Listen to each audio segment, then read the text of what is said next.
So going back full circle, how do you come up with your ideas? I think what people are really asking when they ask this is, how can I come up with more good ideas? Or like, how do I be more creative? Because there's this myth, and I like it because it tackles this myth head on, that people are either creative or you're not. It's like it's some gift bestowed from on high. Either you have good ideas or you don't. And that's not true. In my opinion, creativity is sort of like a muscle you develop. So for the next couple minutes, I want to just talk about like how you develop that muscle, basically. So there's 3 steps that I've kind of feel like I figured out. And for step 1, we're going to go to the ancient city of Alexandria, 300 BC. They did something interesting here. Whenever a ship went into their port, they would board it forcefully. But the soldiers weren't looking for gold or spices. They wanted their books. They would take the books in the library and they would copy them. And as a result, they got this amazing knowledge, this database. It's like, Wikipedia of 300 BC, of just all these experiences of people across the world. And we had people like Euclid and Archimedes who studied there. And they had incredible advancements because of this approach. They were really curious about the world around them. They observed it, and they tried to solve these problems. There's this quote that I really like. The most exciting phrase to hear in science, the one that heralds new discoveries, is not eureka, but that's funny. And the key to all good inventions, if you think about it, even the scientific method, the first step is observation. It starts with observing the world around you. A great example of this is the microwave oven. This was first invented by a guy named Percy Spencer, and he was working on a radar tube. He had a Mr. Goodbar in his pocket, and all of a sudden the thing melted, which seems incredibly dangerous now that we know about microwaves. But he saw this thing melt, and he's like, well, that's weird. Like, that's funny. He had one of those that's funny moments. And so he observed that and went back and did some research and figured out what was going on. And from that, we got the microwave. So the first step, I think, in the way to be more creative is to be curious. And if you think about the most creative group of people on Earth, I think it's probably kids. Like, my son could take a bucket and just play with it for 3 hours. And that's amazing with kids, is because they're always questioning and looking and observing and making connections about the world around them. And I think that sort of gets beat out of us, in the school system somehow. And by the time we're your guys' age, a lot of people are like, oh, I'm just not creative, right? That's not what you said when you were in kindergarten. I think the most creative people that I know, that I respect, are those who've been able to maintain that kid-like approach and view of the world. Johnny Ive is the head designer at Apple. Brilliant guy. And he says for him, it's almost like a curse. When he looks at objects and designs and stuff, he's always asking, well, why is it that way and not this way? It's like he can't turn that off. He's always asking that question. And Apple has this amazing way of making products, that just seem different, right? And this is a great quote about that. The difficulty lies not so much in developing new ideas as escaping from old ones. And a lot of times, you can picture it almost like there's a hill, and everyone's trying to optimize and get to the top of this hill, and Apple sometimes can step back and just be like, oh, there's another hill over here that's really big, right? And so the hallmark of good design is when people can look at it and be like, wow, how did nobody think of that before, when the design in hindsight seems really obvious. I had an opportunity like this about a year ago. I was cooking a frozen burrito in my kitchen, and I'm like, microwaves have not changed, it felt like, for 40 years. I'm like, what could we do differently? As humans, we rely primarily on our sense of sight. And so I figured, since infrared lenses are pretty cheap now, it would be awesome if you could put your burrito in the microwave and you could see it cooking, right? So you get a heat map on the front of the microwave. You could visually tell when it was done. But it gets better, because you could put your bowl of soup in the microwave, and then you could go upstairs and be working, and then after 4 minutes, if it's not quite done, you don't see all white, you just add 30 seconds.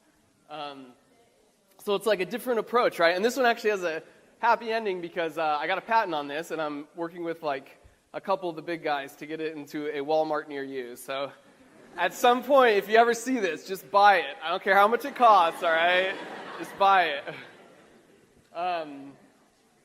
So that's step 1, being curious, right? So step 2, I think, look to this thing called the Marshmallow Challenge. This guy named Tom Wujek does this. He's done it over 70 times. And what he does is he gives people a challenge. He has some spaghetti, some tape, and some string, and a marshmallow. And he says, in 18 minutes, why don't you build the tallest tower you can with the marshmallow on top?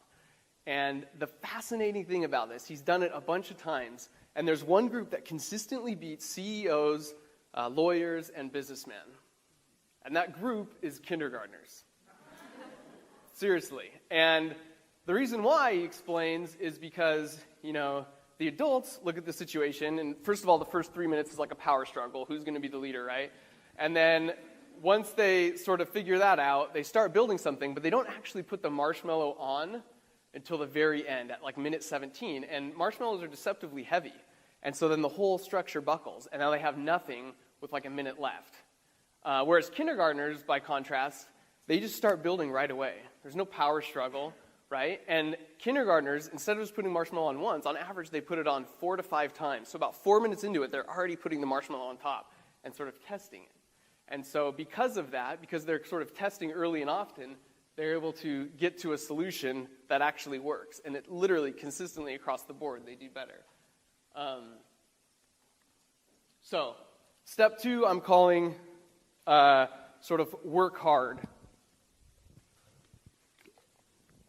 And for every, design you see from Apple, right, behind the scenes, there's 40 devices, prototypes that you've never seen. Thomas Edison said he came up with, 10,000 light bulbs before he found one that worked. James Dyson, the inventor of the cyclone thing, said he had 5,127 failed prototypes before he had a vacuum that actually sucked. Sucked, in the sense that it sucked. It was good, right? I mean, that was a success, right? The point is whatever you do, do it. If you're a sculptor, just sculpt. If you paint, just paint a ton. If you like photography, don't say, I'm just not a creative photographer. Just go out and take a ton of pictures and fail and learn from basically what you're doing. By doing this, you sort of discover, you fail and you learn and you get better. It's interesting to note that the guy who invented the microwave, other people had actually had the chocolate bar melt in their pocket. But he was the first person to actually do something about it and to actually have that kindergartner's approach of curiosity and trying to figure out what was going on there. So I actually had an experience where I kind of implemented steps 1 and 2 a little while ago, where I remember reading as a kid that if people will swerve more on the road to hit turtles than they would snakes, which always seemed interesting to me. So I actually ran an experiment. So I had the curiosity, and I went out and I placed by the side of the road, alternating snakes and turtles, right? And then I collected data in a lab coat, so it looked official. And it turns out my hypothesis was wrong. So actually, people did swerve to hit snakes more than turtles, but there are turtle killers amongst us. I know, right? Messed up. But what's interesting is that some people are really cool. This lady was really nice. And she started throwing plums at my rubber snake to encourage it to get off the road. It didn't move. It didn't move in the end. Or this guy.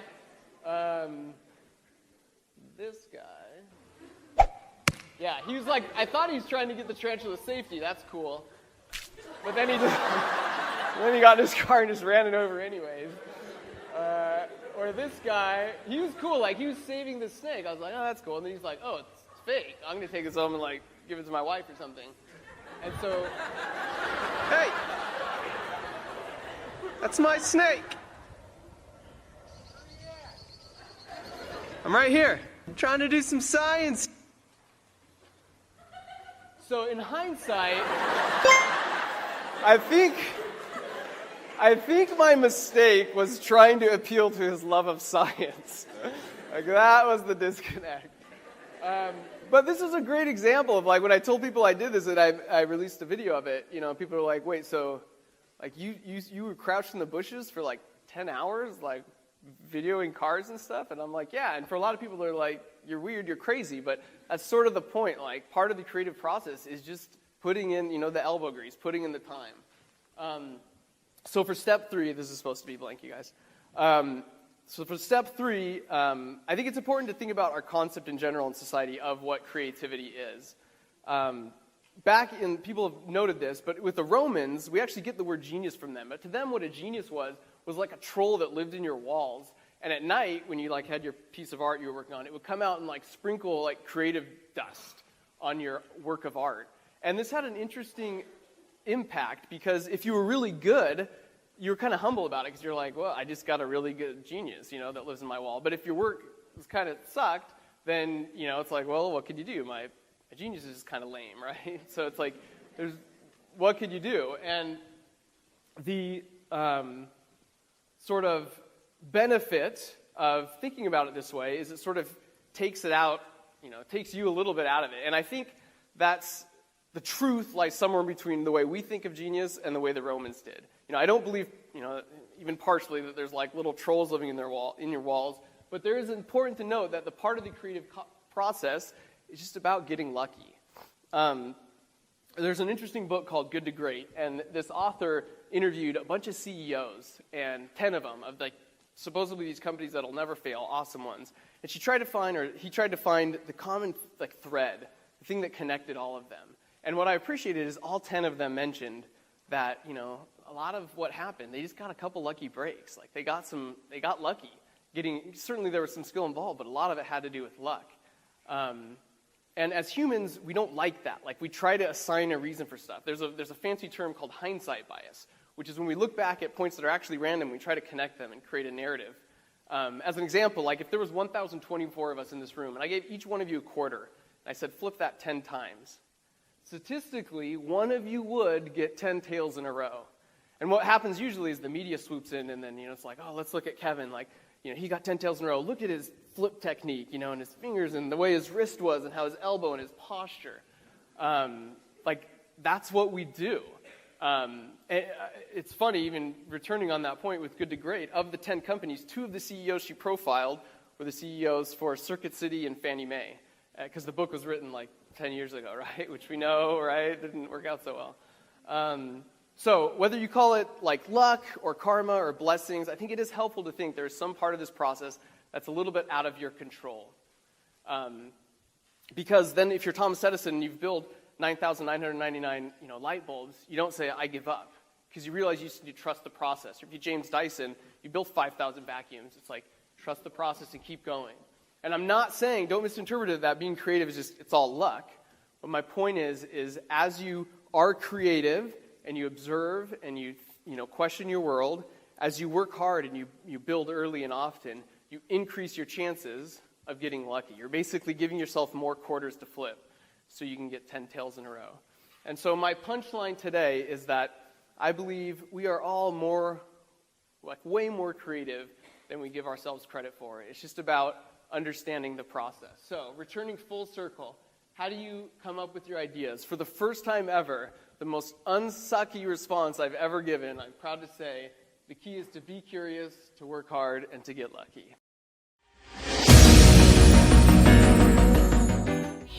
Friday, gotta get down on Friday. Everybody's looking forward to the weekend Friday. Do you love trivia? If so, come hang out with Mrs. Tracy for today's We Lead Friday, starting at 1:15 on Zoom. To you, happy birthday to you. Happy birthday to my friend. Happy birthday to you. Happy birthday to you. Happy birthday to you. Happy birthday to you. The Arroyo Seco book drive is going to take place March 22nd through the 26th. Drive up in front of the school and drop off your books, which will be donated to a local library. Hey all you Rocket League gamers, get ready for the first game of the tournament today after school at 2 p.m. The other game dates will be Tuesday the 23rd, the 26th, the 30th, and April 2nd. See you all there! Hey Seco, as we prepare to return to campus, you might be interested in a couple of things available on our website. When you click on Return to Campus, you'll notice on the right-hand side, there are 3 buttons that might be helpful for you. First, if you click on our schedules, Our schedule for the spring semester is the first one that will come up. Now, if you're more interested in the schedule for the first and second week back, you can click on those drop-down buttons and it will tell you that exact schedule. So we're going to be starting on our first week back on campus with periods 4, 5, and 6. Also helpful to some of you who may not have been on campus or may have forgotten what campus is like, if you click on the clickable campus map, our campus map will pop up. Anywhere that you see a light blue or red box, you can click on that and a picture will show up. So if we want to see what the basketball courts look like, you can click on that link and that picture will show up. So anywhere that you might be interested in seeing campus, that's a great way to familiarize yourself with any of your classes. All right, Seco, we are so excited to have you back and we can't wait to see your smiling faces, masked of course, on the 29th.